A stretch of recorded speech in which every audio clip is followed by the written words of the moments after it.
Good morning students, welcome to our social science class. Now today students we are going to start up with new chapter, that is what is democracy and why democracy.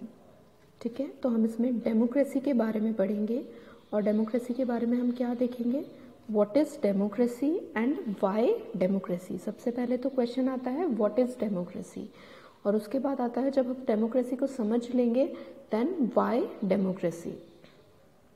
ठीक है, इसमें हम democracy को समझने के साथ साथ कुछ केसेस भी देखेंगे जिन केसेस को पढ़ के हमें ये समझ में आएगा कि Y democracy, what is democracy तो हम समझ लेंगे. ठीक है, कि डेमोक्रेसी क्या होती है, क्या उसके फीचर्स होते हैं, लेकिन क्यों डेमोक्रेसी क्यों होनी चाहिए वो हम देखेंगे कुछ और कंट्रीज के केस स्टडीज को स्टडी करके.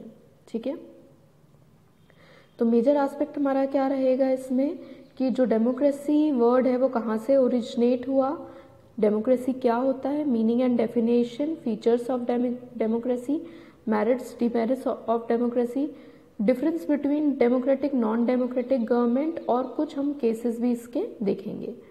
तो let us start with first from where the word democracy is derived. The word democracy is derived from the Greek word demo. ठीक है, डेमोस का मतलब क्या होता है, पीपल, एंड क्राटोस पावर और रूल. ठीक है, तो डेमोक्रेसी का मतलब क्या हो गया, पीपल और रूल, मतलब रूल बाय पीपल. ठीक है, जहां पर लोग इन्वॉल्व हो जाते हैं.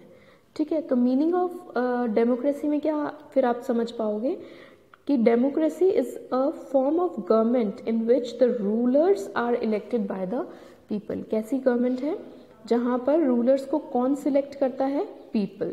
ठीक है, अब ये आ जाता है कि रूलर्स कौन होते हैं, कैसे इलेक्शन होते हैं, पीपल्स कौन होते हैं, किस तरीके की गवर्नमेंट बनती है. ठीक है, तो इस सब का आंसर है जो कि डेमोक्रेसी क्या है, democracy is a government of the people, bye the people and for the people. ठीक है, लोगों के द्वारा बनाई गई है, लोगों के लिए है और लोगों का ही काम करने के लिए है. ठीक है, फीचर्स ऑफ डेमोक्रेसी क्या होते हैं, ruler selected by the people take all the major decision. जितने जो भी रूलर्स सिलेक्ट होते हैं वो सारे मेजर डिसीजन पीपल के बिहाफ पर लेते हैं. Election offer a choice and fair opportunity to people to change their current rulers. जो इलेक्शंस वाला हमारे क्राइटेरिया है फ्री और फेयर इलेक्शंस का, तो वो लोगों को चॉइस प्रोवाइड करती है कि अगर उनके चूज किए हुए रिप्रेजेंटेटिव्स अच्छा वर्क नहीं कर रहे हैं तो उनको पूरा अधिकार है कि वो उनको चेंज कर सके. ठीक है, this choice and opportunity is available to all the people on an equal basis. सभी को ये अवेलेबल है ये चॉइस, बस सिर्फ एक कंडीशन है, वो आपको पता है, यूनिवर्सल एडल्ट फ्रेंचाइज. ठीक है, उसमें क्या होता है कि 18 ईयर्स अबव सिटीजन को ही राइट होते हैं गवर्नमेंट में या गवर्नमेंट को चूज करने के. ठीक है, नेक्स्ट है the exercise of this choice lead to the government limited by basic rules of constitution citizens right. तो अब ये क्या होता है कि गवर्नमेंट एक तरह से लिमिट सेट कर देती है. ठीक है, कॉन्स्टिट्यूशनल लॉज ने कुछ लिमिट सेट की हुई है गवर्नमेंट के ऊपर कि उन बेसिस पर ही गवर्नमेंट रूल करती है. ऐसा नहीं है कि हमने किसी को भी सिलेक्ट किया और वो हम पर रूल करने लग जाएगा, नहीं, उसकी पावर्स, हमने उसको पावर्स तो दी है लेकिन उन पावर्स पर भी रिस्ट्रिक्शंस लगाए हुए हैं. ठीक है, और सिटीजन्स को कुछ ऐसे राइट्स दिए गए हैं कि उनकी पावर उनसे कोई नहीं ले सकता. ठीक है, जो अपोजिशन पार्टीज होती हैं इसमें वो भी फ्री होती हैं फंक्शंस करने के लिए बिफोर इलेक्शन, मतलब इलेक्शन से पहले, और आफ्टर इलेक्शन भी वो वर्क करती हैं. ठीक है, फंडामेंटल प्रिंसिपल्स पर हमारी जो डेमोक्रेसी है वो बेस होती है, प्रिंसिपल ऑफ पॉलिटिकल इक्वालिटी. ठीक है, पॉलिटिकल इक्वालिटी भी सबको इसमें दी जाती है. ठीक है, इसमें हम कुछ केसेस देखते हैं अब कि कैसे, मतलब हमने डेमोक्रेसी के बारे में तो पढ़ लिया लेकिन कुछ कंट्रीज के बारे में हम इसमें देख रहे हैं कि वहां पे किस तरीके की गवर्नमेंट है. सबसे पहले हम पाकिस्तान में देखेंगे.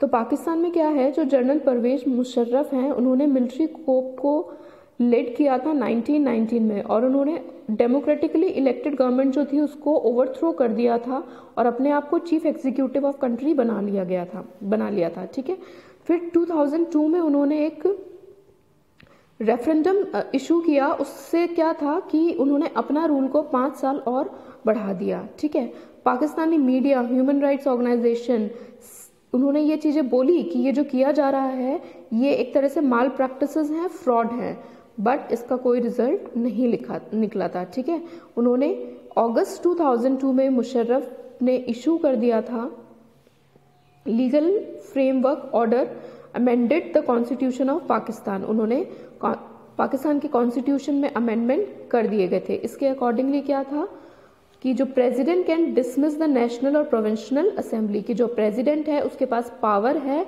कि वो जो है नेशनल और प्रोविंशियल असेंबली को डिसमिस कर सकता है।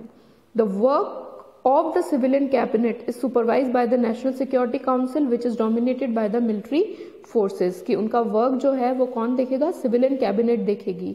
ठीक है, मतलब सिविलियन कैबिनेट का वर्क कौन देखेगा, नेशनल सिक्योरिटी काउंसिल देखेगी, जो कि और नेशनल सिक्योरिटी काउंसिल में कौन किसके मेंबर्स होते थे, सारी मिलिट्री फोर्स मेंबर्स होते थे। मिलिट्री फोर्स से मतलब वो डोमिनेट करती थी उनको। However, elected representative had some power, but the final power was in the hand of military officers and General Musharraf himself. ठीक है, हालांकि जो मतलब वहां पे जो रिप्रेजेंटेटिव थे उनके हाथ में कुछ पावर्स तो थी, लेकिन हम ये कह सकते हैं कि उनके हाथ में सिर्फ कुछ पावर्स ही थी, सारी पावर्स, या फिर आप कह सकते हैं फाइनल डिसीजन किसके हाथ में था, जो मिलिट्री ऑफिसर्स थे या फिर जनरल मुशर्रफ। ठीक है, तो आप ये देख सकते हैं कि एक तरह से यहाँ पर भी अगर आप डेमोक्रेसी से रिलेट करके देखेंगे तो कितना है, यहाँ पे कहने का मतलब है सारी पावर मिलिट्री के हाथ में है। तो एक तरह से डिक्टेटरशिप वाली कुछ स्टोरी यहाँ पर हो रही है। ठीक है, और जबकि डेमोक्रेसी क्या कहती है कि the first feature of democracy क्या है, is that in a democracy the final decision making power must rest with those elected by the people. Democracy में क्या है कि जो फाइनल डिसीजन लेने की पावर होती है वो किसके हाथ में है, जिन लोगों को लोगों ने इलेक्ट किया है। अंडरस्टूड। नेक्स्ट केस हम देखते हैं चाइना का। चाइना में क्या है, China the member of China's parliament, उनको कहा जाता था national people's congress. They are elected by the people after every 5 years, हर 5 साल बाद ये इलेक्ट होते थे। ठीक है, the national people congress has the power to appoint the president of country and some members elected by the army. तो अब इसमें क्या था कि प्रेसिडेंट को चूज करने की पावर थी नेशनल पीपल कांग्रेस के पास, इनमें से कुछ मेंबर्स आर्मी भी सिलेक्ट करती थी।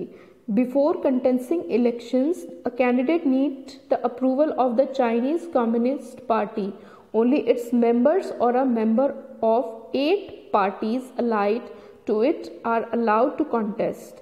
Thus the government is always formed by the communist party। मतलब देखिए यहाँ पे क्या बता दिया गया है कि जो मेंबर्स होते थे वो कम्युनिस्ट पार्टी के होने चाहिए। तो उससे क्या है, एक तरह से जो पार्टी है हमेशा कम्युनिस्ट पार्टी ही जीतेगी। ठीक है, they have the power to appoint the president को अपॉइंट करने की तो पावर है। ठीक है, it have nearly 3000 people elected from all parts. सभी पार्ट्स में से अगर हम देखते हैं तो 3000 पीपल इनके पास होते हैं। ठीक है, जिसमें से आर्मी भी सिलेक्ट करती है। इलेक्शन कंटेस्ट करने से पहले कैंडिडेट के लिए कंपल्शन होता था कि उसको चाइनीज कम्युनिस्ट पार्टी से अप्रूवल लेना होता था। जो सिर्फ चाइनीज कम्युनिस्ट पार्टी से अप्रूवल जिनको मिल जाता था वही लोग इलेक्शन में फाइट कर सकते थे। ठीक है, तो एक तरह से इससे क्या होता था कि वो उन्हीं को फाइनलाइज करते थे, या फिर आप कह सकते हो उनको ही परमिशन देते थे जो खुद कम्युनिस्ट पार्टी से बिलोंग करते होंगे।